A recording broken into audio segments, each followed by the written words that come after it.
우리 구약성경 출애굽기 16장 우리 1절부터 12절까지 보겠습니다.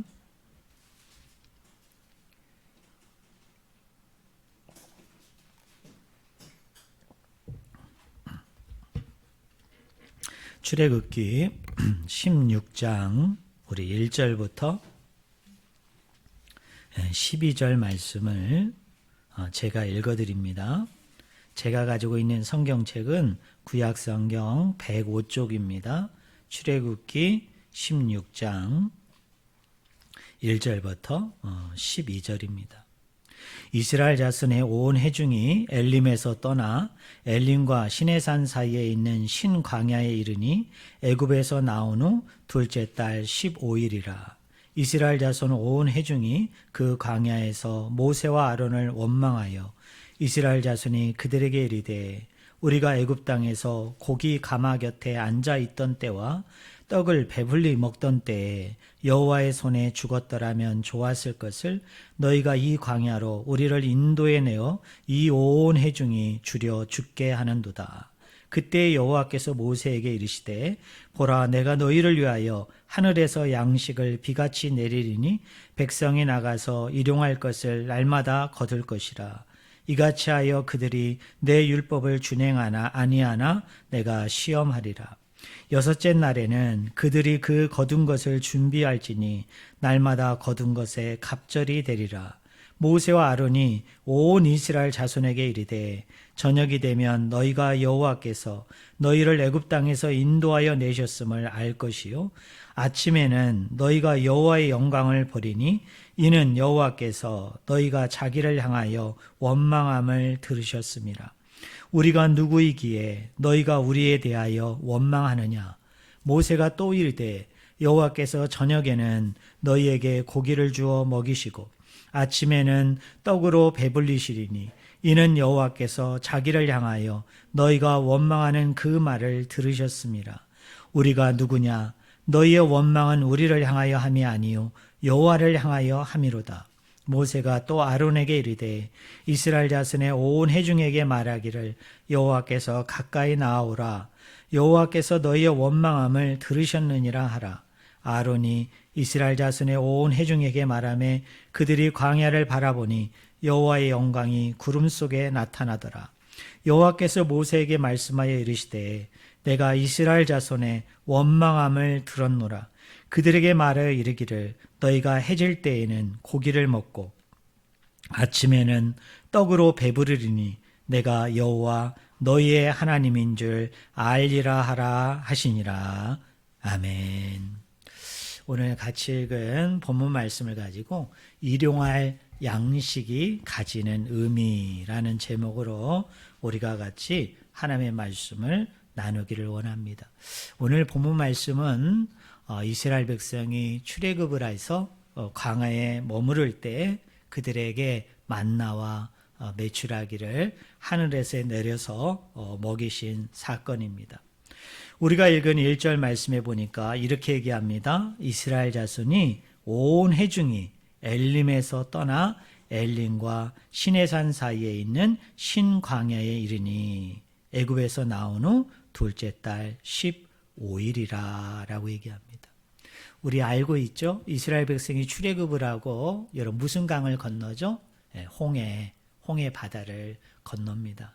그리고 나서 그 사람들이 이제 광야를 가게 되는데요.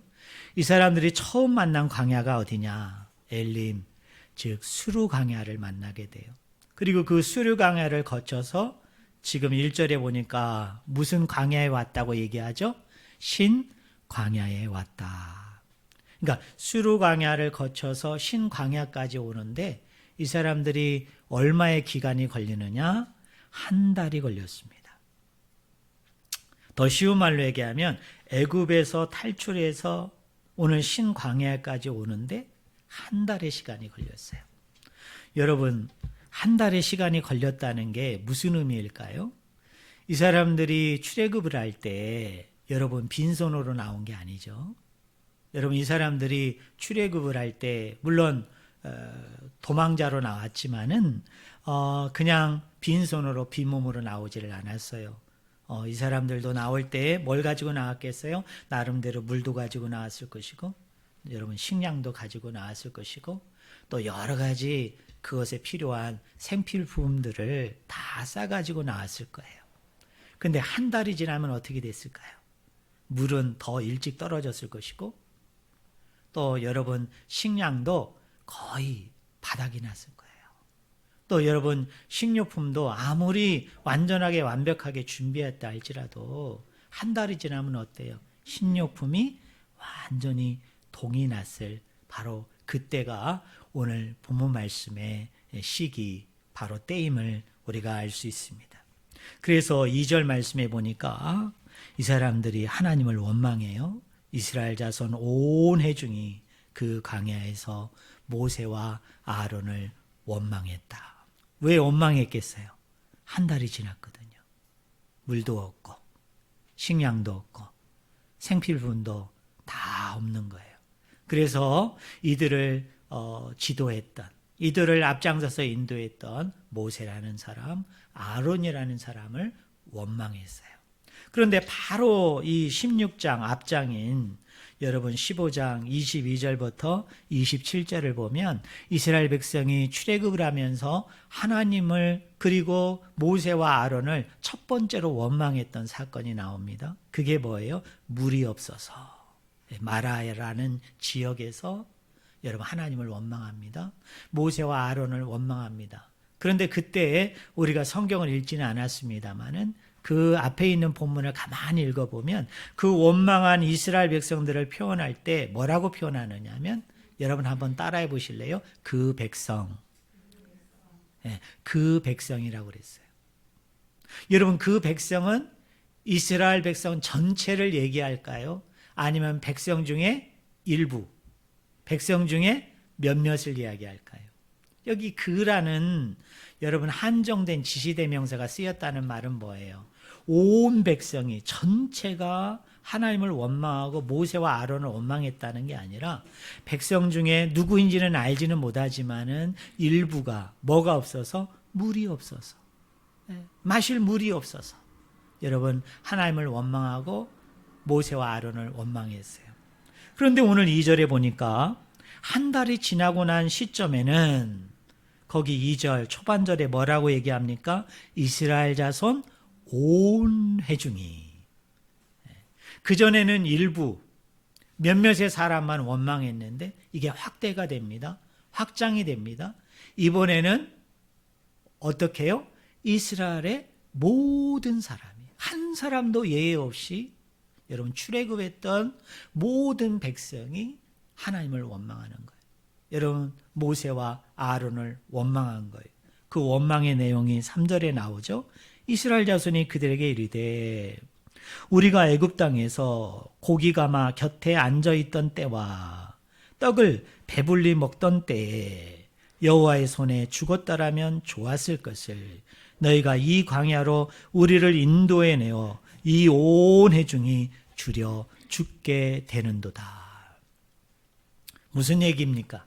한 달이 지나가지고 물이 없고 여러분 식량이 떨어지고 생필품이 떨어지니까 이 사람들이 모세와 아론을 원망하는데 뭐라고 얘기하느냐 하면 우리가 비록 애굽에서는 노예로 살았지만 종으로 살았지만 뭐만큼은 고기만큼은 충분히 먹었다는 거예요.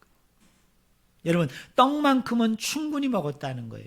그런데 지금 모세와 아론이 우리를 광야로 이끌어 와가지고는 떡도 주지 않아요. 여러분 고기가 없어요. 식량이 떨어졌어요. 생필품이 떨어졌어요. 그래서 이곳에서는 뭐하게 만들었다고요? 우리를 주려 죽게 만들었구나 라고 얘기하면서 여러분 모세와 아론을 원망합니다. 근데 놀라운 일이 생겼어요. 여러분 4절에 보니까 이렇게 시작합니다. 그때에 여러분 그때가 언제입니까? 먹을 것이 없어서 생필품이 떨어져서 이스라엘의 온 회중이 온 백성이 모세와 아론을 원망하던 그때. 근데 놀라운 건 뭐냐면 그 원망하는 소리를 누가 들었어요? 하나님이 들으셨어요. 여러분 그 불평하는 소리를 하나님이 들으셨어요. 근데 더더욱 충격적인 건 뭐냐면 하나님이 진노하지 아니하시고 하나님이 심판을 행하지 아니하시고 지금 그들이 기도한 것도 아닌데 하나님을 예배하고 찬송하고 그리고 하나님의 도움을 간절하게 회개하면서 요청한 것도 아닌데 뭐 했어요? 온 백성이 한 사람도 예외 없이 원망하고 불평했음에도 불구하고 하나님이 그 소리를 들으셨어요. 하나님이 그 소리를 들어줬다고 얘기해요. 그러면서 4절에 뭐라고 얘기합니까? 하늘에서 양식을 비같이 내릴 것이다. 그래서 백성이 나가서 일용할 것을 날마다 거둘 것이다 라고 말씀합니다. 자, 그러면 우리는 여기서 질문해 봐야 되죠. 기도를 한 것도 아니고 그렇다고 그 사람들이 하나님 앞에 제사를 드린 것도 아니고 오늘날로 얘기하면 예배를 드리면서 하나님 우리에게 일용할 양식을 주십시오. 하나님 우리에게 하늘 양식을 주십시오. 보십시오. 물도 없고 떡도 없고 생필품도 다 떨어졌으니까 하나님 우리를 도와주세요 라고 얘기하지 않았다는 거죠. 온 백성이 다 원망하고 불평했음에도 불구하고 하나님이 그것을 들으시고 응답해 주셨어요. 어떤 응답? 하늘에서부터 비가 내리는 것과 같이 내가 풍성한 풍족한 양식을 너희에게 주겠다는 거예요. 그럼 하나님이 이렇게 하신 이유가 뭘까요? 하나님이 왜 이스라엘 백성에게 하늘로부터 이렇게 비가 내리는 것처럼 이런 양식들을 여러분 부족하지 않게 풍성하게 내리겠다고 응답하신 그 이유가 무엇일까요? 저는 오늘 이 설교 시간에 한번 그것을 저와 여러분이 같이 생각해 보기를 원합니다. 13절과 15절에 보면 하나님이 하늘로부터 비가 내리는 양식을 이스라엘 백성에게 공급하는데 두 가지 양식을 주셨죠. 첫 번째가 뭡니까? 만나죠. 여러분 두 번째 양식이 뭐죠? 메추라기죠. 우리 주일학교 친구들에게 한번 물어볼까요? 여러분 만나가 뭘까요? 여러분 메추라기가 뭘까요? 아마 우리 성도님들도 만나 메추라기 그러니까 그냥 먹는 양식인가 보다, 먹는 식량인가 보다 해서 아마 구체적으로는 잘 모르실 거예요. 여러분 이 만나라는 말은 히브리어로 보면 만후라는 단어에서 유래된 단어입니다. 그래서 이 뜻이 뭐냐면 한번 따라해 보실래요? 그게 뭐지? 제가 여러분에게 농담을 하는 게 아니고 우스갯소리를 하는 게 아니라 만나가 그런 뜻이에요. 그게 뭐지? 그것이 무엇이지? 여러분 이런 뜻을 가지고 있는 게 여러분 만나입니다. 아마 이스라엘 백성들도 이 뜻을 보면 하나님이 만나를 내려줬을 때 저게 만나구나. 저게 식량이구나. 저게 우리가 먹을 양식이구나. 그렇게 대뜸 받아들이지는 않았던 것 같아요. 아마 이스라엘 백성도 이 광야에서 첫 경험을 한 것이 아닐까. 이 만나에 대한 첫 경험을 한 것이 아닐까. 여러분 그렇지 않아요? 내가 이미 만나를 먹어본 사람이에요. 내가 이미 만나를 먹어봐서 아는 사람이에요. 그러면 여러분 만나를 줬을 때 그 만나를 딱 손에 들고서 입에 넣기 전에 이게 뭐지? 이게 뭐야? 이렇게 물어볼 리가 없잖아요. 근데 이것이 뭐지? 이게 뭐지? 라고 물어본 건 아마 이 사람들이 처음으로 이 만나를 접한 것이 아닌가 그런 생각이 듭니다. 근데 이 만나가 뭐냐면요. 탄수화물이 많이 함유된 나무의 줄기를요. 이 깍지벌레라는 벌레가 있어요. 사막에는. 근데 이 깍지벌레가 그 가지에서 나오는 그 가지 자체에서 나오는 그 물기들을 빨아들여요. 그래서 빨아들인 거를 일부는 애벌레에게 그것을 먹입니다. 우리로 얘기하면 자기 자식, 자기 새끼에게 그걸 먹여요. 그리고 나서 또 일부는 어떻게 하냐면 밖으로 내어 뱉어요. 그러니까 자식에게 줄 만큼 자기가 충분히 먹을 만큼 그만큼만 먹고 나머지는 지면에다가 뱉어버립니다. 그러면 여러분 지금 이스라엘 백성이 어디에 있어요? 광야에 있죠. 지금 사막이 어떻습니까? 건조기후잖아요. 그러니까 이 물기가 있는 이 뱉어낸 이것이 어떻게 되느냐면 말라가면서 이게 쫀득쫀득해진다고 그래요. 그리고 그 맛이요, 정말 달대요. 정말 그걸 먹으면은 달다, 정말 맛있다라고 여겨질 정도로 그런 거라는 거예요. 그게 뭐예요? 그게 만나예요. 근데 하나님께서 어떻게 해요? 이 만나를 지금 바로 이때만 내린 것이 아니라 이스라엘 백성이 가나안까지 가는데 얼마나 걸렸어요? 40일 길인데 불순종해가지고 여러분 몇 년 동안 광야 생활을 합니까? 40년 동안. 하나님은 매일같이 일용할 양식으로 이 만나를 이스라엘 백성에게 공급해 준 거예요. 또 무슨 양식을 줬다고 얘기했습니까? 메추라기예요. 이 메추라기는 북쪽 시내반도에서 애굽으로 날아다니는 철새인데요. 이 철새의 특징이 뭐냐면 고공비행을 하는 철새들이 아니라 아주 낮게 여러분 저공비행을 하는 여러분 철새라는 거예요. 상상하기는 하나님께서 매일같이 이 철새들을 그 이스라엘 백성들이 머무는 곳에 지나가게 했을 것 같아요. 그러면 저는 소실적에 참새를 어떻게 잡았느냐면 여러분 저희 엄마 아버지가 예수님 믿기 전이어가지고 담배 농사를 많이 지었거든요. 여러분 우리 시골 태생이신 분들 아시죠? 담배 어디다 말립니까? 건조장에 말리잖아요. 그러면 제가 참새를 어떻게 잡았느냐면 곧잘 잡았는데 그 건조장의 양쪽을 갖다가 이렇게 열어놔요. 그리고 이제 옆면은 다 이렇게 비닐로 덮어놓은 거죠. 그리고 그 안에다가 이렇게 그 벼에서 떨어진 그 벼 이삭들을 갖다가 바닥에다 이렇게 뿌려놔요. 그러면 제가 저쪽에서 이렇게 숨어 있으면 어떡하냐면 이 참새들이 그 안으로 막 들어와요. 막 들어와. 그러면 이제 저하고 제 동생하고 야 나는 앞문을 닫는다. 너는 뒷문을 닫어. 그래가지고 참새가 어느 정도 들으면 어떻게 합니까? 양쪽 문을 띄워와가지고 비닐문을 탁 내려버려요. 그러면 이제 많게는 그 안에 10마리, 그 안에 2-3마리의 참새가 막 난리가 난 거죠. 막 날아가려고 하는데 못 나가잖아요. 그러면 저희 아버지가 만든 긴 빗자루를 제가 가지고 와가지고 어떻게 합니까? 그 문으로 들어가면 이 참새가 막 왔다 갔다 하잖아요. 막 나가려고. 그러면 어떻게 합니까? 이 빗자루로 나한테 날아오는 참새를 갖다가 탁 치는 거예요. 그러면 어떻게 됩니까? 참새가 여러분 그 땅에 꽂히면서 얘가 비틀비틀 거려요.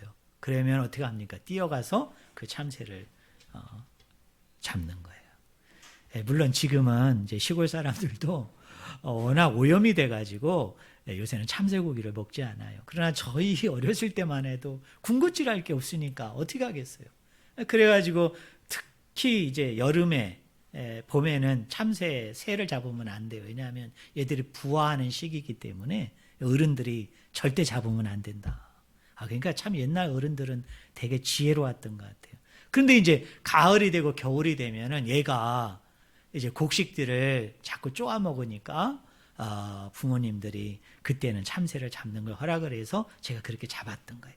그러니까 메추라기도 제가 상상으로는 그런 거예요. 하나님께서 이스라엘 백성이 모여있는 곳에 메추라기를 다 모으는 거예요. 그러면 얘들이 고공비행을 안 하고 어떻게 한다고요? 저공비행을 하는 거예요. 그러니까 앞에서 막 수백 마리, 수천 마리, 수만 마리의 메추라기가 날아다니니까 어떻게 합니까? 아마 이스라엘 백성들도 빗자루는 아니겠지만은 여러 가지 도구를 통해서 이 메추라기들을 하나님이 충분히 잡도록 그렇게 만든 것이 아닌가라고 생각이 됩니다.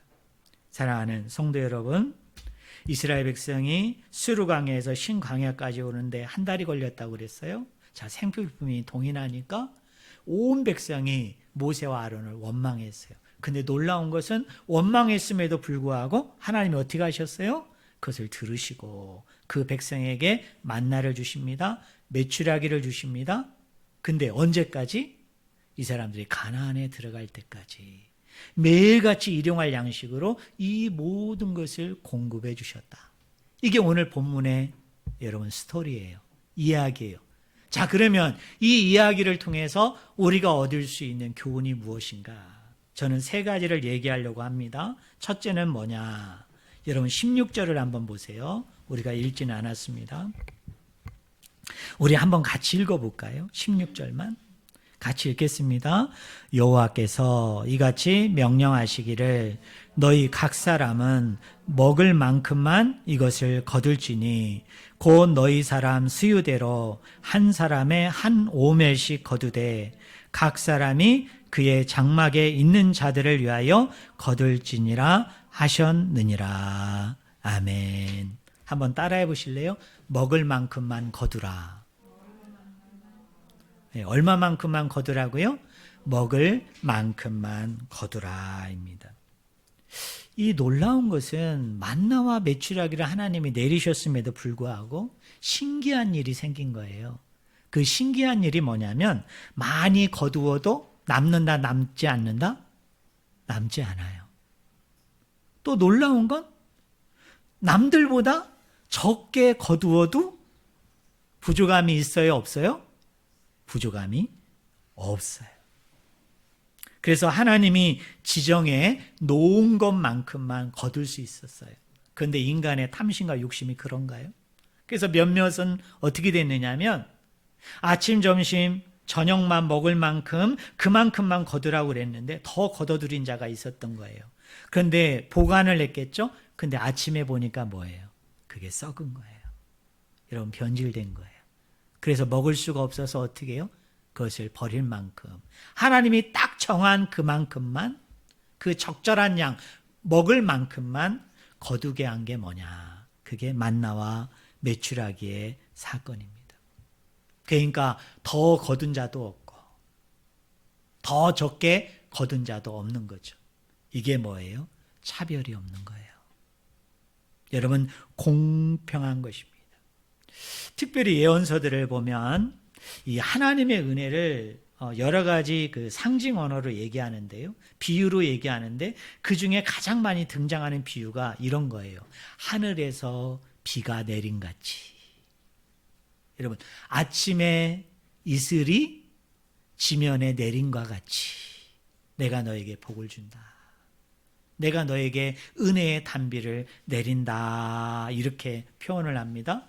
그런데 오늘 이스라엘 백성에게도 우리가 아까 읽은 4절 말씀해 보니까 중반절에 뭐라고 얘기해요? 하늘에서 양식을 뭐같이 내리리니? 비같이 내리리니 라고 얘기합니다.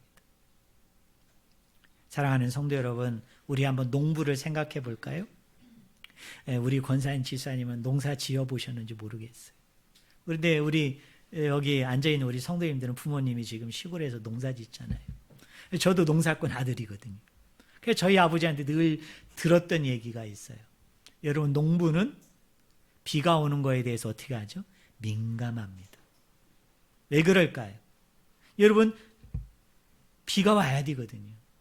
근데 놀라운 것은 뭐냐면 비가 와야 될 때와 안 와야 될 때가 구분이 되더라고요. 어떤 때는 비가 오면 좋은데 어떤 때는 비가 오면 안 되는 때가 있고요. 또 어떤 때는 비가 여러분 안 오면 좋을 때도 있지만 또 비가 안 오면 어때요? 나쁠 때도 있는 게 여러분 비예요. 그래서 지금은 저희 시골도 보니까 다 이렇게 그 지하수에 탱크들을 묻어놨더라고요. 그래가지고 저는 어렸을 때부터 지금까지 저희 나라가 가뭄이 들었다는 얘기를 제가 별로 그렇게 들어본 기억이 없어요. 가뭄이 들어서 올해 쌀 소출량이 현격하게 떨어졌다. 그래서 쌀값이 천정부지로 올랐다. 전 그런 얘기 못 들었어요. 제가 어렸을 때 늘 기억하는 건 뭐냐면 아버지가 수매할 때 너무나 쌀이 많아가지고 이게 시장에 내다 팔면은 농약값도 안 나오고 인건비도 안 나오고 수고비도 안 나온다고 정부에서 어떻게 해요? 이거를 일정량 사가지고 그 가격을 보존해 준다고 저희 아버지도 가끔 농협 앞에 가서 데모했던 거 제가 지금 기억나요. 그만큼 뭐예요? 지금은 별로 이렇게 가뭄이 없는 것 같아요. 그러나 우리가 옛날 그 조상들의 얘기를 들어보면 저희 나라도 어떻습니까? 여러분 가뭄이 많이 지었었죠. 또 그것으로 인해서 여러분 수많은 사람들이 기근에 의해서 굶어 죽었다는 얘기를 우리가 많이 듣지 않습니까? 그러니까 이 비라는 것은 뭐냐면 농부에게 있어서는 절대적인 거예요. 절대적으로 의존이 되는 거죠. 쉽게 얘기하면 하늘만 바라볼 수밖에 없는 거예요. 그래서 하나님께서 왜 이스라엘 백성에게 만나와 메추라기를 내려주실 때 하늘에서 내린 비같이, 하늘에서 내려오는 비같이 내가 너에게 이것을 주겠다라고 얘기했을 때 그것이 가지고 있는 첫 번째 핵심적인 의미는 뭐냐면 하나님의 공급하심 안에서, 그 안에서만 사는 법을 이스라엘 백성에게 일깨우고 깨우치게 하고자 주신 것이 뭐냐면 그게 만나와 메추라기예요. 사랑하는 성도 여러분, 오늘 우리는 뭐에 갇혀서 삽니까? 인간이 만든 구조물에 우리는 갇혀서 살잖아요. 그죠? 특별히 아파트에 사시는 분들이 그렇잖아요. 특별히 이렇게 대도시에 사는 사람들은 어떻습니까? 인간이 만든 물건 안에, 인간이 만든 이 철제 구조물 안에 우리는 갇혀 살아요. 이게 뭘 의미하느냐면 여러분 이런 거예요. 한번 잘 생각해 보세요. 우리가 앞을 보고 뒤를 보고 옆을 봐도요, 다 인간이 만든 것들이잖아요. 여러분 그렇잖아요. 지금 여러분 우리가 이 공간에 있는데 지금 여러분 옆을 보세요. 위를 보세요. 아래를 보세요. 이거 다 누가 만든 거예요? 이거 하나님이 만든 거예요? 우리가 이걸 무슨 초월적인 개념으로 얘기한다면 우리에게 지혜를 주고 명철을 줘서 다 이게 하나님이 만든 것이지만, 그러나 우리가 그냥 액면 그대로 보면 이거 다 누가 만든 거예요? 이거 하나님 만든 거 아니죠. 이거 다 누가 만든 거예요? 인간이 만든 거예요. 근데 이렇게 인간이 만든 것에만 갇혀 살다 보면은 인간이 무슨 생각을 하는지 아세요? 내 성공도 내 행복도 인간이 만든 것이 가져다 준다고 생각하는 거죠. 여러분 그렇잖아요. 여러분 내가 좁은 집에 살고 있으면 그 좁은 집에서 여러분 그 벽들을 바라보면서, 천정과 바닥을 바라보면서 우리는 무슨 생각해요? 지금 인간이 만든 이 좁은 집에 사는데 내가 인간이 만든 어떤 집에 가면, 더 넓은 집에 가면은 나는 좀 더 편안할 텐데, 좀 더 행복할 텐데. 여러분 그렇잖아요. 여러분 우리 가정주부들은 여러분이 가지고 싶은 그 가전제품이 있잖아요. 그죠? 여러분이 가지고 싶은 어떤 것들이 있잖아요. 그거 다 인간이 만든 거잖아요. 그거 바라보면서 내가 좀 더 이런 거를 가졌더라면, 이런 걸 내가 소유했다면 내가 좀 더 편리하고 행복할 텐데, 우리는 다 그런 생각을 하게 돼요. 그래서 사랑하는 성도 여러분, 우리가 가끔은 인간이 만든 이 구조물, 이곳에 갇힌 곳으로부터 우리가 해방돼야 돼요. 여러분 이곳으로부터 탈출해야 돼요. 어디로? 여러분 자연으로 가봐야 돼요. 이거 중요해요. 왜 그럴까요? 여러분 우리가 나무를 보고 풀을 보고 또 동식물들을 바라보다 보면 무슨 생각을 하죠? 그거 내가 만든 건가요? 아니죠. 여러분 사람이 만든 건가요? 아니죠. 그거 누가 만든 거예요? 하나님이 만든 겁니다. 인간이 만든 것이 아니거든. 그러면서 우리가 자연을 바라보면서, 자연 만물을 바라보면서 우리가 창조주 되시는 하나님을 기억할 수 있거든요. 여러분 창조주 되시는 하나님을 우리가 떠올릴 수 있거든요. 인간이 만든 어떤 것에 의해서 내가 조금의 편리를 느낄 수 있고 내가 조금의 행복과 만족을 느낄 수 있지만 이것이 다가 아니라는 걸 우리는 알 수 있어요. 자연을 바라보면서 인간이 하지 않는, 인간이 만들지 않은 어떤 다른 것을 통해서도 내가 공급받아야 된다는, 내가 그것을 누리고 살아야 된다는 것을 비로소 깨달으면서 사람은 어떻게 돼요? 겸허해질 수 있는 거예요. 여러분 겸손해질 수 있는 거예요. 그래서 우리 아이들에게도요, 자연 체험을 많이 시키세요. 자꾸 이렇게 구조물이나 어디에 갇혀있는 데다 두면은 애들이 그런 생각을 한다니까요.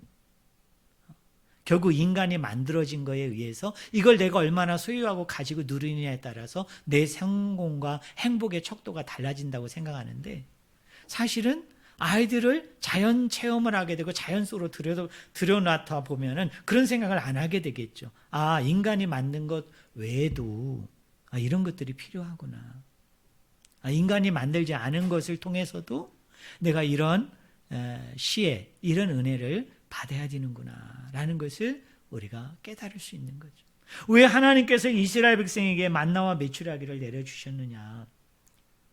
오늘 성경을 보니까 하나님께서 우리의 참 하나님 되심을 알게 하고자. 왜요? 여러분, 광야에서 농사 지을 수 있나요? 지금 피난민이에요. 도망자예요. 가나안이라는 목적지를 향해서 이 사람들이 나그네로 사는 거예요. 유랑민으로 사는 거예요. 정착할 수가 없어요. 그 상황에서는 전적으로 뭐만을 바라볼 수밖에 없죠. 하늘만 바라볼 수밖에 없잖아요. 하늘에서 내리는 양식이 아니고는 이들은 굶어 죽을 수밖에 없고, 이는 추위와 더위에 노출이 되어져서 여러분, 이들은 죽을 수밖에 없는 거죠. 물이 없어서 죽을 수밖에 없는 거죠. 하늘의 문만이 열려져 있고 그 하늘에서 공급되는 것만으로만 이들이 살 수 있는 거죠. 하나님은 그 법을 알기를 원했던 거예요. 너희들의 수고도 있고 너희들의 노력도 있고 너희들의 애씀도 있지만 아니 그것 말고 뭐도 있어야 된다? 하늘로부터 공급되는 양식, 하늘로부터 내려오는 하나님의 은혜, 하나님의 사랑도 어떻게 해요? 필요하다는 것을, 그것도 있어야 된다는 것을 광야 40년 동안 그들을 겪게 하고자 하나님이 이 만나와 메추라기를 통해서 그들을 깨우치신 거예요. 자, 두 번째는 여러분 19절부터 21절인데요. 한번 따라해 보실래요? 비축하지 말라. 한 번 더 따라하세요. 비축하지 말라. 네, 비축하지 말라라고 얘기합니다. 여러분 21절에 그렇게 얘기하잖아요. 무리가 아침마다 각 사람은 먹을 만큼만 거두었고 햇볕이 뜨겁게 쬐면 그것이 모아졌더라? 쓰러졌더라. 네, 비축하지 말라. 더 쉬운 말로 얘기하면 저장하지 말라는 거예요. 남은 것은 아침까지 두면 안 된다. 네, 비축행위를 금지한 것이죠. 일용할 양식은 하나님이 책임져 주는 것이기 때문에 그렇게 얘기하는 거죠.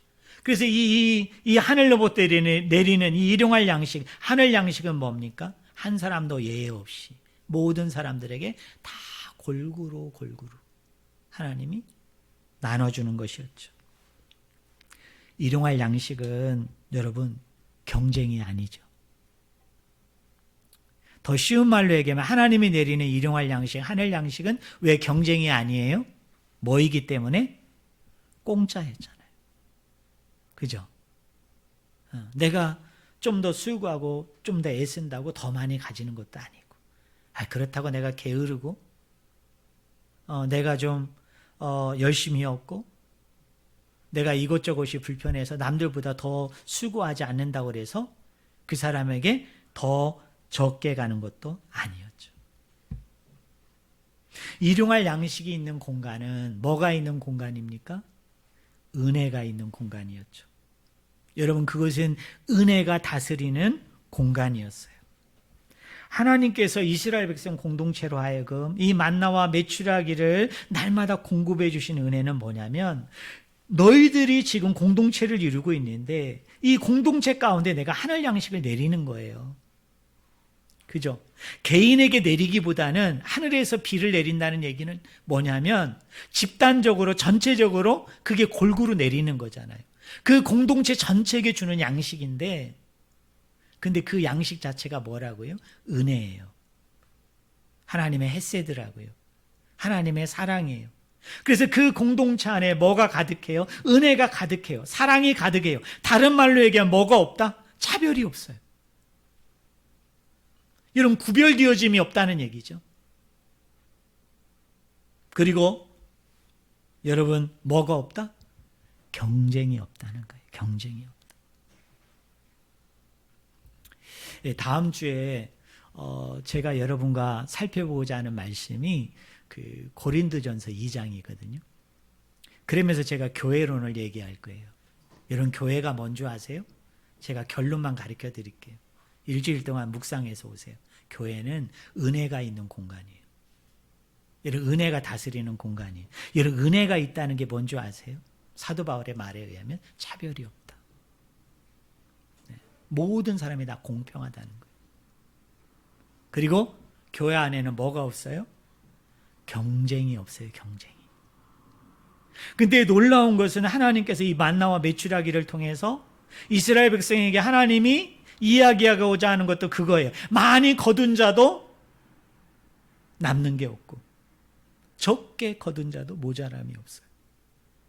골고루 하나님이 그 사람의 어떤 형편과 그 사람의 처지와 어떤 신분과 이런 것에 아무 상관없이 하나님의 인자, 하나님의 헤세드, 하나님의 은혜는 모든 자에게 다 똑같이 가는 거예요.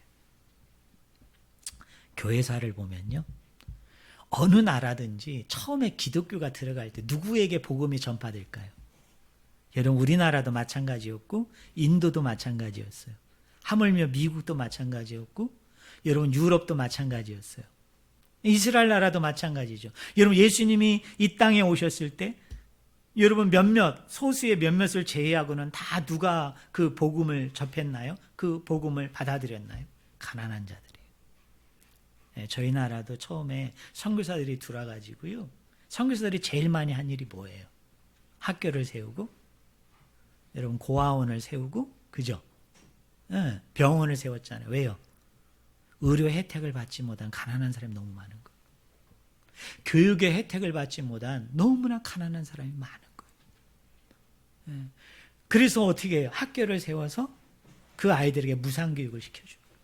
여러분, 병원을 세워서 그 온갖 전염병으로부터 온갖 질병으로부터 이거 이 약 하나만 먹으면 되는데, 주사 한 대만 맞으면 되는데, 잠깐 간단한 시술만으로 되는데, 여러분 그거 알아요? 옛날에 우리나라 사람들이 많이 죽은 것 중에 하나가 뭐냐? 맹장염으로 그렇게 많이 죽었다는 거 아니에요. 근데 옛날 사람은 이게 맹장염인지도 모르고 어느 날 갑자기 막 배가 아픈 거예요. 왜 배가 아프지? 내가 뭐를 잘못 먹었나? 근데 막 배가 막 꽈리를 트면서, 그러면서 여러분 혼수 상태가 되고 죽었어요. 근데 그게 맹장 때문에 죽은지도 모르고 너무나 많이 죽은 거예요. 근데 선교사가 와서 가만히 보니까 배 아파서 왔다는 거예요. 막 죽을 것 같다는 거예요. 그러면서 이 사람은 의사에게 얘기했겠죠. 나에게 소화제를 달라. 내가 뭔가 물을 잘못 먹은 것 같아. 음식을 잘못 먹은 것 같아. 그래서 만져보니까 뭐예요? 맹장이거든. 그래서 어떻게 합니까? 마취 안 된 상태든 마취가 된 상태든 그거 그냥 그 작은 부분을 잘라내니까 이 사람이 하루아침에 사는 거죠. 그러니까 우리나라도 복음이 처음에 가난한 자에게 왔어요. 근데 슬프게도 이 모든 나라의 교회사를 들여다보면 이게 시간이 지나면서 이 기독교가 가난한 자들의 교회가 아니라 있는 자들의 교회로 다 바뀐다는 거예요. 하나님의 복을 받고 하나님의 축복을 받아서 이 가난한 사람이 다 부자가 돼서 여러분 부자들의 교회, 있는 자들의 교회가 됐는지는 모르는데 전 그렇게 생각하지 않아요. 뭔가 변질이 됐겠죠. 그죠? 뭔가 그 안에서 이 순전한 어떤 기능으로서 역할을 상실한 것이겠죠. 여러분, 인도도 그랬고요, 우리나라도 그렇고, 여러분 유럽도 그렇고, 미국도 그렇고요. 지금 우리 한국교회, 물론 여전히 우리 교회 안에는 가난하고 억눌리고 소외되고 불쌍한 영혼들도 많지만, 여러분 세상 사람들이 교회를 볼 때 어때요? 교회 가난하다고 생각하나요? 그렇지 않아요. 물론 많은 다수의 작은 교회들은 가난한 건 맞지만 세상 사람들 눈에 비춰질 때는 교회는 뭐예요? 배부른 존재들이거든요. 왠지 가진 자들인 것 같고, 왠지 힘 있는 자들의 편에 서서 뭔가를 하는 그런 주체로 인식이 되기 때문에 지금 세상으로부터 우리가 따가운 눈총을 받는 거잖아요. 근데 하나님이 이 만나와 메추라기를 통해서 저와 여러분에게 주고자 하는 핵심적인 교훈은 그거예요. 교회 안에는 뭐가 없다? 차별이 없다. 공평하다. 교회 안에는 경쟁이 없다. 왜 그래요? 하나님이 주시는 은혜, 하나님이 주시는 사랑, 헤세드는 뭐다? 공짜예요. 여러분, 공짜인데 거기에 무슨 경쟁이 있어요? 여러분, 그렇지 않아요? 저는 우리 성도님들이 그것을 잘 기억하기를 바랍니다. 마지막 세 번째로는요. 22절과 26절에 보면 하나님이 또 다른 하나의 원칙을 세우시잖아요. 6일 동안은 열심히 그것을 거두어 드려도 돼요. 그리고 6일째는 몇 배로 거둬들여라? 2배로 거둬들여라. 근데 며칠만큼은 7일째만큼은 뭐하라? 쉬라는 거예요. 안식하라. 거두지 말라. 근데 성경에 보면은 이스라엘 백성들이 우리랑 똑같아요. 너 일요일 날 나가면은 들판에 만나 없어. 메추라기 없어. 하나님이 그렇게 분명히 얘기했음에도 불구하고 소수의 몇몇은 들판에 나갔을까요? 안 나갔을까요? 우린 나가요. 하나님이 얘기해도 우리는 나간다고. 그냥 나가보니까 어때요? 정말 없거든. 그럼 여러분 우리 여기서 질문해 봅시다. 하나님이 왜 6일째는 2배로 거두라고 그러고 여러분 7일째는 왜 거두지 말고 쉬라고 그랬을까요? 안식하라고 그랬을까요? 물론 6일째 2배로 거두라는 건 이해가 되죠. 왜? 7일째 못 거두니까. 7째 날 거를 6째 날 네가 2배로 거두라는 거 아니에요. 그날만큼은 그 이전에는 하루 저장하면 어떻게 되죠? 아침에 상했는데 하나님 정말 놀라워요. 6일째 거둔 건 7일째 가면 상해요? 안 상해요? 안 상해요. 아마 8일째 가면 상했겠죠. 근데 놀라운 건 뭐냐면 왜 7째 날에는 쉬라고 그랬을까요? 왜 7째 날에는 안식하라고 그랬을까요? 하나님은 인간을 너무나 잘 알았던 거예요. 매일매일같이 하늘에서 내리는 공짜의 음식이었지만 인간의 편에 서서는 그걸 거두어 드리는 수고는 있잖아요. 그죠? 입 딱 벌리라고 그러고 여러분 옛날에 홍시가 입에 딱 떨어지는 것처럼 저 하늘을 향해서 일제히 그 수백만 명의 이스라엘 백성이 입을 딱 벌리니까 하나님이 그 위에서 만나를 정확하게 그 입에다 떨어뜨려 준 거 아니라고요. 이런 메추라기를 하나님이 정성스럽게 구워가지고 마른 생선으로 만들어가지고 그들에게 나눠준 건 아니죠. 거둬들이는 수고는 했겠죠. 그죠? 거둬들이는 희생을 했는데 왜 하나님께서 마지막 7일째는 이거를 하지 말고 안식하라고 그랬느냐면 이런 거예요. 만약에 이렇게 1일서부터 7일까지 그것도 40년 동안 매일같이 이렇게 하라고 그랬다면 사람은 그 마음 가운데 이런 생각을 했겠죠. 자, 내가 먹으려면 공짜임에도 불구하고 뭐 해야 먹을 수 있다? 수고해야 먹을 수 있어. 뭔가 희생해서 먹을 수 있어. 그러면서 철저히 자기중심, 인간중심, 나중심으로 모든 걸 해석했을 거예요. 그런데 하나님께서는 7일째 쉬라고 함을 통해서 뭘 이스라엘 백성을 하여금 깨닫게 하기를 원하느냐면 너의 수고, 너의 노력, 너의 희생도 필요하지만 하나님은 그걸 도구로 사용하시죠. 하지만 뭐도 필요하다? 나의 공급함도 필요하다. 그죠? 이 하늘의 문이 열려서 너로 하여금 이 흘러내리는 이 부분도 뭐하다는 거? 필요하다는 것을 그 백성으로 하여금 자고하지 않도록 교만하지 않도록 하나님이 그렇게 하시고자 저는 7일째 하나님이 쉬셨다는 거예요. 결론적으로 얘기합니다. 일용할 양식은 죄가 다스림을 통하여 차별이 있고 경쟁이 있는 공동체가 아니라 은혜가 다스림을 통하여 차별이 없는 그래서 서로 사랑하고 서로 존중하고 서로 아껴주고 하나 되는 그 공동체를 만들기 위함이에요. 하나님은 그것을 꿈꾸신 거예요. 하나님은 그것을 비전으로 가지신 거예요. 그것이 나중에 신약에 오면 뭐예요? 그게 교회예요. 하나님은 교회를 세우고자 함이었어요. 하나님은 교회를 이루고자 함이었어요. 그러면 여러분 저희 아름다운 교회가 어떤 교회가 돼야 됩니까? 은혜가 다스리는 공간이 돼야 돼요.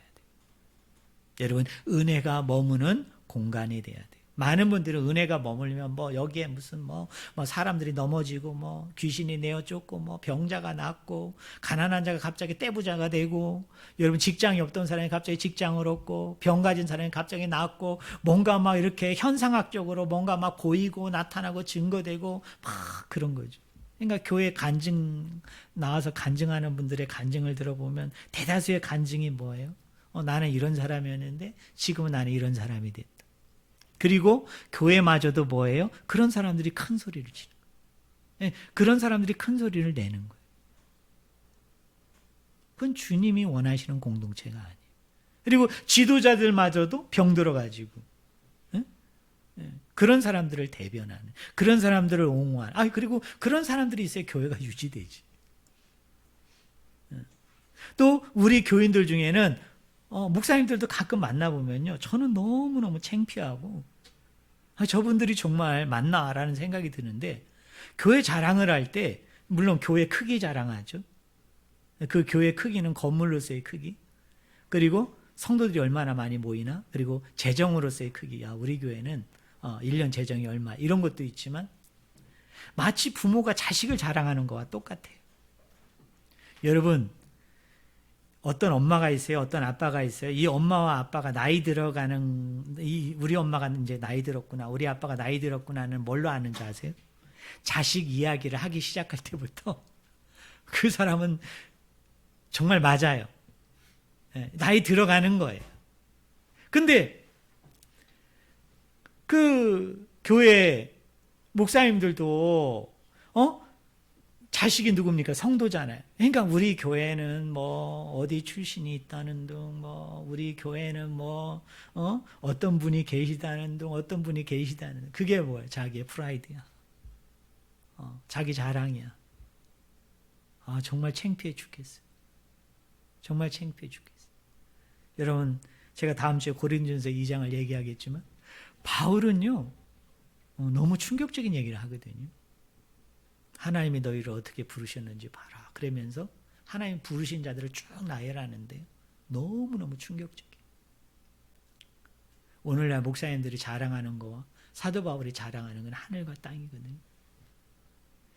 사랑하는 성도 여러분, 교회는 어떤 곳이에요? 은혜가 있는 공간이고 은혜가 다스리는 곳이에요. 그러면 은혜가 다스린다는 것은 뭔가 하늘로부터 뭐 쏟아지고 뭔가 우리로부터 뭔가가 나타난다는 게 아니고 차별이 없는 공동체, 서로 사랑하는 공동체. 그래서 인종과 성별과 모든 게 다 달라요. 근데 뭐예요? 서로 하나 되는 공동체. 많이 있는 자도 또는 적게 있는 자도 서로 모자람이 없는. 그래서 교회 안에는 뭐만 있는 공동체? 공짜만 있는 공동체. 여러분, 이곳에 와서 하나님 은혜를 돈으로 사는 게 아니에요. 내가 값으로 사는 게 아니에요. 여러분, 중세시대에 성직 매매가 있었잖아요. 면죄부가 있었잖아요. 지옥에 떨어질 영혼이 그 면죄부, 그 베드로 성당을 짓기 위해서 헌금을 거둘 때 타락한 사제들이 뭐라고 얘기했느냐면, 이 면죄부를 사면은 지옥에 있는 영혼이랄지라도 천국 간다는 거예요. 너희 엄마 아버지 예수 안 믿었잖아.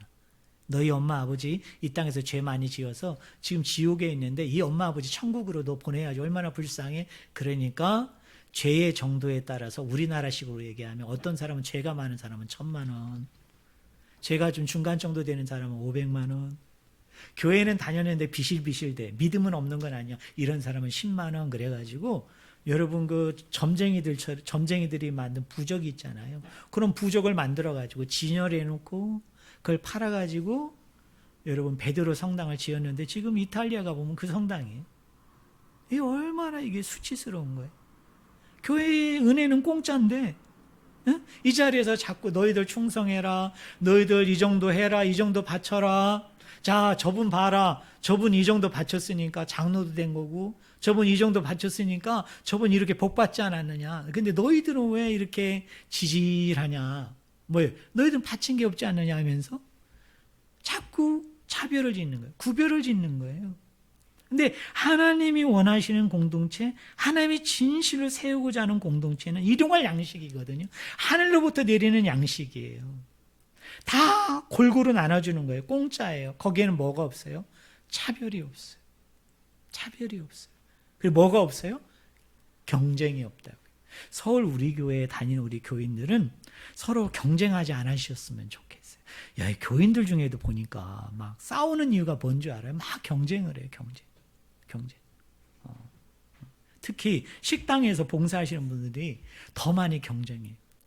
제가 옛날에 어느 부목사를 섬기던 교회는 그 식당에서 그 과거서부터 내려오는 큰 칼이 있었는데 그게 식당 칼이에요. 근데 그 칼을 쟁탈하기 위해서 권사님들이 싸우는데 뭐 얼마나 잔인하게 싸우는지 몰라. 옛날로 얘기하면 그런 거죠. 그 왜 어머니들이 그 종손의 부인들에게 뭘 줍니까? 열쇠 꾸러미를 주잖아요. 네가 이 부엌에 뭐다? 네가 주의지다. 그래가지고 그거를 여러분 차지하려고 며느리들끼리 살벌하게 싸우는 거죠. 교회 안에도 이 식당에서 여러분 그 칼을 가진 사람이 주도권을 가지는 사람이기 때문에 그 칼을 누가 대물림을 하느냐에 따라서 이 영향력이 달라지는 거예요. 그래서 막 권사님들끼리 피 터지게 싸우는 이게 경쟁 구도잖아요. 근데 하나님 나라 교회는 어때요? 경쟁이 없는, 서로 존중하고 서로 사랑하고 서로 하나 된 그런 공동체예요. 그래서 저는 우리 교회를 볼 때마다 너무 감사한 게 뭐냐면 우리 안엔 그런 게 없잖아요. 경쟁이 없고 차별이 없고 구별이 없고. 저도 그렇게 하려고 하나님 앞에 발버둥 쳐요. 교인들이 올 때 그 사람이 가난한 사람이든 부유한 사람, 많이 배운 사람이든 많이 배우지 못한 사람, 그 교회 오는 사람이 아이든, 어느 교회는 아이 오는 것도 싫어해요. 왜요? 아이는 쏟아붓기만 하고 생기는 게 없다고 그래가지고. 근데 아이든 노인이든 누구든, 그죠? 차별 없이 골고루 이 공짜의 은혜, 이 신실한 은혜를 같이 누리기를 원하는 그런 공동체를 우리가 더불어 세워나가는 귀한 일들이 저와 여러분들 가운데 넘치기를 주님의 이름으로 간절히 축원을 드립니다. 기도